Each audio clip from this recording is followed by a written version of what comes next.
Assalamualaikum warahmatullahi wabarakatuh. Saya Rizka Aprilia Nur Afifah, NIM 188, kelas MBS 5E akan menyampaikan video untuk melengkapi tugas UAS Manajemen Syariah. Soal yang selanjutnya yaitu mengenai manajemen konflik.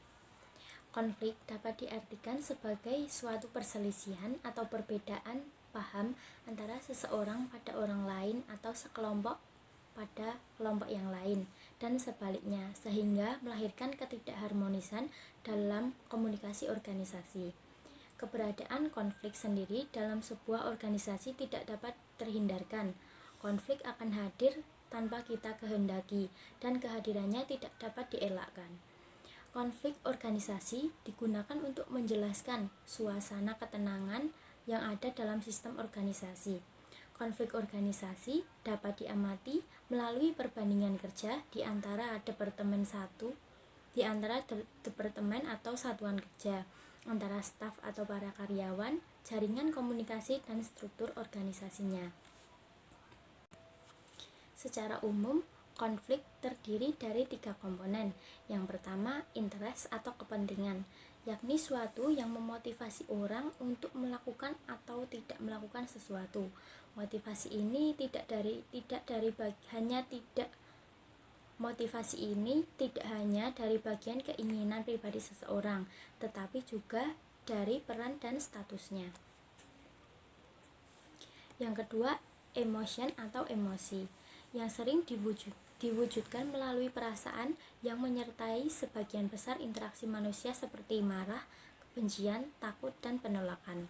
Dan yang ketiga yaitu value atau nilai, yakni komponen konflik yang paling susah dipecahkan karena pada kedalaman akar pemikiran.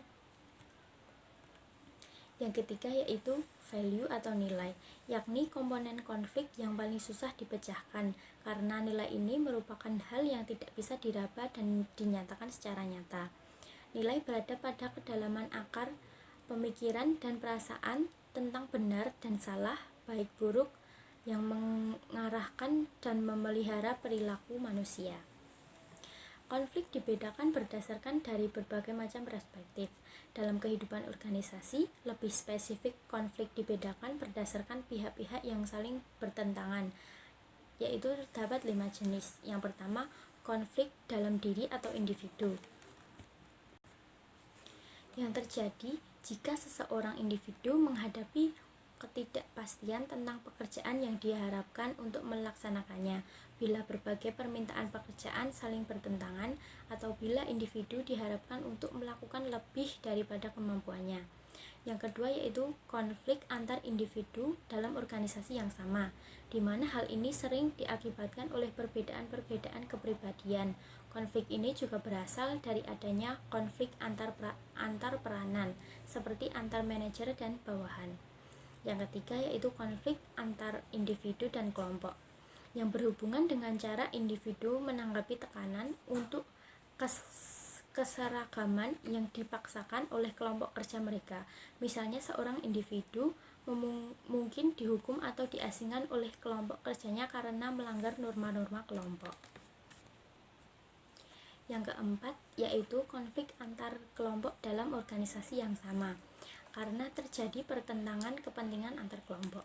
Dan yang kelima, konflik antar organisasi, yang timbul sebagai akibat bentuk persaingan ekonomi dalam sistem perekonomian satu negara.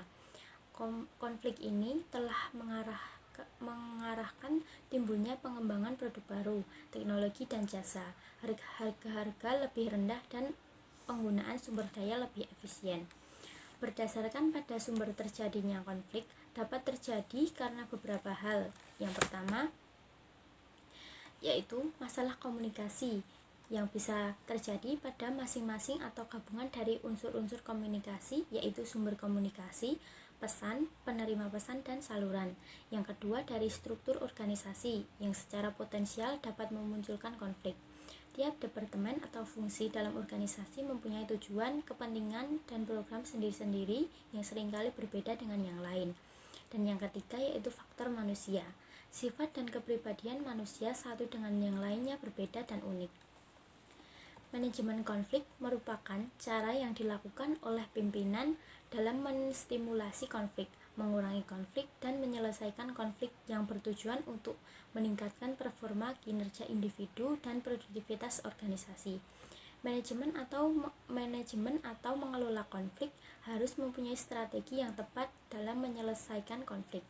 Pemimpin organisasi dapat memilih metode yang dirasa tepat dan bisa mengakomodir keinginan dari kedua belah pihak yang bertentangan.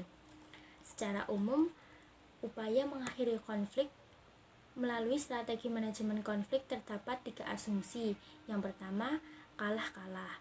Setiap orang terlibat dalam konflik akan kehilangan tuntutannya jika konflik tersebut berlanjut. Yang kedua, kalah-menang. Salah satu pihak pasti kalah karena dia kehilangan tuntutannya, dan pihak yang lainnya pasti menang.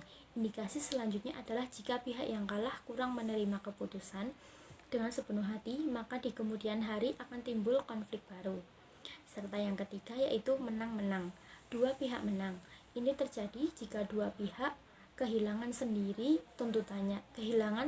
tuntutannya, namun hasil akhir memuaskan dua pihak. Jika kedua pihak menerima keputusan dengan lapang dada, maka akan mencegah terjadinya konflik yang bersumber pada masalah yang sama.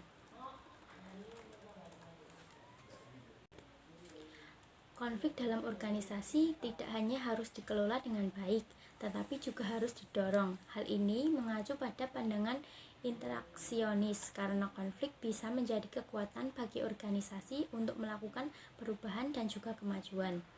Jika konflik dikelola secara sistematis dan berdampak positif, yaitu memperkuat hubungan kerjasama, meningkatkan kepercayaan dan harga diri, mempertinggi kreativitas dan produktivitas, dan meningkatkan kepuasan kerja.